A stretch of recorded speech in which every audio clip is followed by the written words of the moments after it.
Specially पूजा पार्वण time रे टिके निजको ध्यान दबार अच्छी।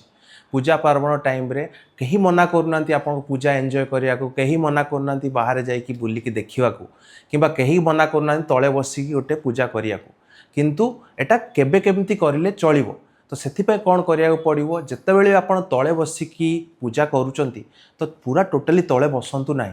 गोटे छोट आजिकल टूल मिलूची तापर बसिकी गोड़टा टिके अधा बंका करी बसिया चेष्टा करंतु। बाध्यतामूलक धर आपन को मंदिर बसिया भी पड़ुची ताले चेष्टा करंतु कि पूरा टाइम बसिकी न रही जातु। मझिरे मझिरे 15-20 मिनिट टिके मझिरे उठिकी चालिकी गोड़टा को सड़क करिया चेष्टा करंतु। एमिति नुह कि टोटाली जाइचंती तो बसिकी रही गले, तो बसिकी रही गले कौन हुए, गोड़टी जाम हुए, जाम भलिया फील हुए, तापर गोटे लाखी गला भलिया लागे। लाखी गला भलिया लागिला परे घरे जेतेबेले आपण पूजा पाठ सारिकी घरे पहुंचंती आपनको आंठुरे बहुत पेन स्टार्ट होता है एवं आपनको पेन किलर नेबाक पड़ता है।